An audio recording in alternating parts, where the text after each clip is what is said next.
Junior NTR మన tiger ప్రస్తుతం చేసినటువంటి సినిమా వార్ 2 అది ఓవరాల్గా కంప్లీట్ అయిపోయింది. చిన్న చిన్న ప్యాచ్ వర్క్స్ ఏవో ఉన్నాయి. ఆ సినిమాలో ఎన్టీఆర్ గారితో పాటు మరొక హీరో హృతిక్ రోషన్ గారు, మల్టీ స్టారర్ మూవీ అది. సో అయాన్ ముఖర్జీ ఆ సినిమాకి డైరెక్టర్. బ్రహ్మాస్త్ర లాంటి సినిమాని డైరెక్ట్ చేశారు గతంలో. దాని తర్వాత ఇప్పుడు ఈ సినిమాని డైరెక్ట్ చేస్తున్నారు. ఈ సినిమాలో జూనియర్ ఎన్టీఆర్ గారిని చాలా కొత్తగా ప్రజెంట్ చేస్తున్నారట డైరెక్టర్. ఒక స్పై కైండ్ ఆఫ్ రోల్లో చూపించబోతున్నారు, అందరికీ తెలిసినటువంటి విషయమే. అయితే ఈ సినిమాలో ఎన్టీఆర్ గారు ఒక సీన్లో యాక్ట్ చేసినటువంటి విధానానికి హృతిక్ రోషన్ గారు ఫిదా అయిపోయినట్లుగా వార్తలు అయితే చాలా జోరుగానే వినిపిస్తున్నాయి సోషల్ మీడియాలో.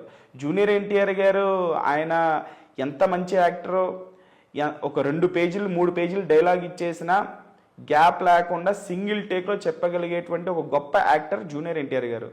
సో అటువంటి జూనియర్ ఎన్టీఆర్ గారి పర్ఫార్మెన్స్ వార్ 2లో కూడా ఒకానొక సీక్వెన్స్, ఒక సీన్లో జూనియర్ ఎన్టీఆర్ గారు పర్ఫామ్ చేస్తూ ఉంటే మానిటర్లో హృతిక్ రోషన్ గారు ఆ సీన్ చూసి అసలు నెక్స్ట్ లెవెల్ ఫిదా అయిపోయినట్టుగా తెలుస్తుంది. అంటే లైవ్లో మొదటిసారి హృతిక్ రోషన్ గారు జూనియర్ ఎన్టీఆర్ గారి యాక్టింగ్ చూసి ఫిదా అయిపోయినట్లుగా